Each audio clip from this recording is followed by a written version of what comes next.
Hello दोस्तों, आप देख रहे हैं A to Z चैनल। और आज मैं आपके लिए लेकर आया हूँ पुरुषोत्तम मास की संपूर्ण जानकारी। तो अधिक मास की डेट 2020, अधिक मास की पूजन विधि और अधिक मास में किस मंत्र का जाप किया जाता है, कौन से कार्य करने चाहिए, कौन से कार्य नहीं करने चाहिए, किन चीज़ों का दान करना चाहिए और पुरुषोत्तम मास का उद्यापन कैसे करना चाहिए, यही सभी बातें मैं इस वीडियो में आपको बताऊंगा। तो चलिए दोस्तों, देखते हैं वीडियो। पुरुषोत्तम मास को पुरुषोत्तम मास, अधिक मास तथा मल मास एवं खर मास के नामों से जाना जाता है। चलिए दोस्तों, अब जानते हैं पुरुषोत्तम मास की इस वर्ष 2020 की डेट। अधिक मास को पुरुषोत्तम मास भी कहा जाता है। जानिए इससे जुड़ी खास बातें और पौराणिक मान्यताएं। पुरुषोत्तम मास 2020, यह मास भगवान विष्णु की आराधना के लिए अत्यंत लाभकारी माना गया है। मान्यता है कि अधिक मास में भगवान विष्णु की आराधना का फल 10 गुना अधिक मिलता है। हर साल पितृपक्ष समाप्त होने के अगले दिन शारदीय नवरात्रि का आरंभ हो जाता है, लेकिन 2020 में ऐसा न होने की वजह से कई लोग हैरान हैं और जानना चाहते हैं कि इसके पीछे क्या वजह है।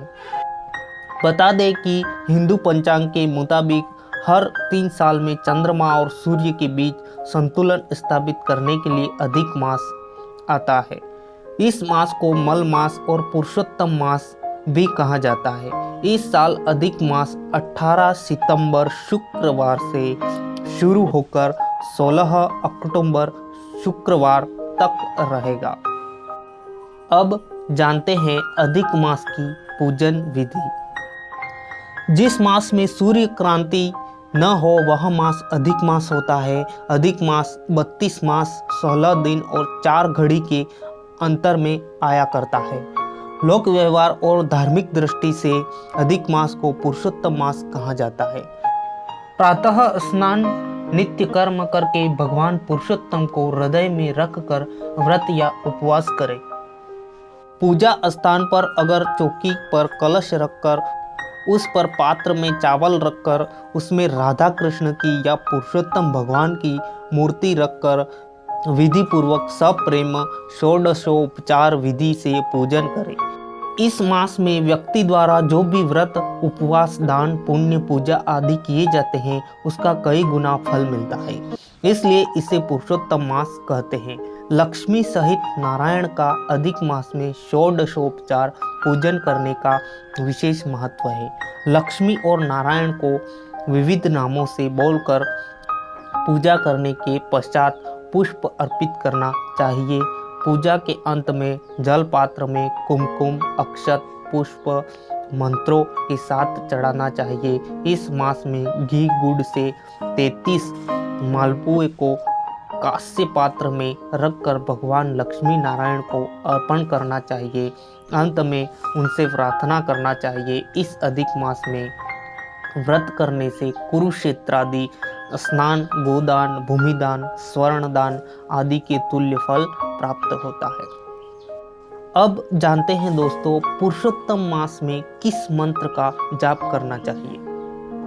पुरुषोत्तम मास में यह विशेष मंत्र देगा अक्षत पुण्य फल। मंत्र: गोवर्धन धरम वंदे गोपालम गोपरूपिणम गोकुलोत्सवम मिशानम गोविंदम गोपिका प्रियम। इस मंत्र का जाप करना चाहिए। अब देखते हैं दोस्तों, पुरुषोत्तम मास में कौन से कार्य करने चाहिए। खर मास को पुरुषोत्तम मास भी कहा जाता है, जो भगवान विष्णु का नाम है, इसलिए इस मास के दोनों एकादशी में भगवान विष्णु को खीर का भोग लगाए और उसमें तुलसी के पत्तों का प्रयोग करें। इस समय पीले वस्त्र, पीला रंग का अनाज, फल श्री हरि को अर्पण करें और फिर इन चीजों को दान कर दें। खर मास में माँ तुलसी के सामने गाय के घी का दीपक लगाए और ओम नमो भगवते वासुदेवाय नमः मंत्र का जाप करते हुए 11 बार परिक्रमा करें। ऐसा करने से घर के सारे संकट और दुख खत्म हो जाते हैं और घर में सुख शांति का वास होता है। ब्रह्म मुहूर्त में उठकर स्नान करें, भगवान विष्णु को केसर युक्त दूध का अभिषेक करें और तुलसी की माला से 11 बार ओम नमो भगवते वासुदेवाय नमः का जप करें। हमारे ग्रंथों के अनुसार पीपल के वृक्ष में भगवान विष्णु का वास माना गया है, इसलिए अगर आप पीपल के पेड़ में जल को अर्पण करके गाय के घी का दीपक जलाते हैं तो आपके ऊपर भगवान विष्णु का आशीर्वाद हमेशा बना रहेगा। खर मास में प्रत्येक दिन श्री हरि का ध्यान करें और पीले पुष्प अर्पित करें, इससे आपके सारी मनोकामनाएं पूर्ण होगी। दक्षिणावर्ती शंख की पूजा करनी चाहिए। इस मास में कहा जाता है कि दक्षिणावर्ती शंख की पूजा करने से श्री हरि विष्णु के साथ साथ माता लक्ष्मी भी प्रसन्न होती हैं। सुबह उठकर भगवान कथा को पढ़े। तो यह जानकारी थी दोस्तों, क्या कार्य करने चाहिए। अब देखते हैं कौन से कार्य नहीं करने चाहिए। कोई भी नई वस्तु जैसे कि घर, कार इत्यादि ना खरीदे, घर में निर्माण कार्य को शुरू ना करें और ना ही उससे संबंधित कोई भी सामान खरीदे। कोई भी शुभ कार्य जैसे विवाह, गृह प्रवेश, सगाई ना करें। खर मास ऐसा महीना है जब हम ना ही कुछ अच्छे काम की शुरुआत कर सकते हैं और ना ही कुछ खरीद सकते हैं। इस खर मास में क्या करना अच्छा है और क्या आपको नुकसान दे सकता है। अब जानते हैं दोस्तों, किन चीज़ों का दान करना चाहिए। अधिक मास में इन चीज़ों का करें दान। कृष्ण पक्ष का दान, घी से भरा चांदी का दीपक, सोना या कांसे का पात्र, कच्चे चने, खारेक, गुड़, तुवर दाल, लाल चंदन, कपूर, केवड़े की अगरबत्ती, केसर, कस्तूरी, गोरोचन, शंख, गरुड़ घंटी, मोती या मोती की माला, हीरा या पन्ना का नंग। अब जानते हैं शुक्ल पक्ष में क्या दान करना चाहिए। मालपुआ, खीर भरा पात्र, दही, सूती वस्त्र, रेशमी वस्त्र, ऊनी वस्त्र, घी, तिल, गुड़, चावल, गेहूं, दूध, कच्ची खिचड़ी, शक्कर, शहद, तांबे का पात्र, चांदी का नंदीगण, इन चीजों का दान करें। तो दोस्तों अब सुनते हैं हम पुरुषोत्तम मास का उद्यापन कैसे किया जाता है। अधिक मास के समय के दौरान बहुत से लोग व्रत, जप, तप और साधना करते हैं। भगवान विष्णु के पूजन का ये विशेष समय होता है। इस पूरे अधिक मास को मल मास, पुरुषोत्तम मास भी कहा जाता है। इसमें पूजा और तप को ही महत्व दिया गया है। जब ये माह समाप्त होता है तो इसके उद्यापन का भी बहुत महत्व रहा है। अधिक मास के अंतिम दिन में प्रातःकाल स्नान आदि से निवृत्त होकर भगवान सूर्य नारायण को लाल पुष्प, चंदन, अक्षत मिश्रित जल से अर्घ्य देना चाहिए।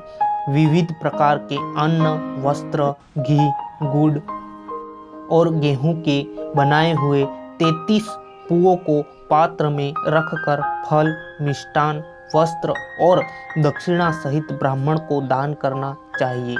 अधिक मास की समाप्ति पर स्नान, जप, पुरुषोत्तम मास पाठ एवं मंत्रों सहित गुड़, गेहूं, घी, मिष्टान, खाद, केला, वस्त्र इत्यादि वस्तुओं का दान दक्षिणा सहित भगवान को 3 बार अर्घ्य देकर भगवान नारायण के 33 नाम मंत्र जाप करें।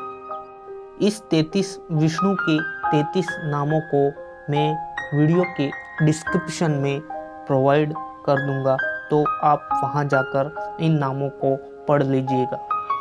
अधिक मास में किए गए व्रत, दान, पूजा, हवन इत्यादि ने पाप कर्मों से मुक्ति मिलती है और पुण्य प्राप्त होता है।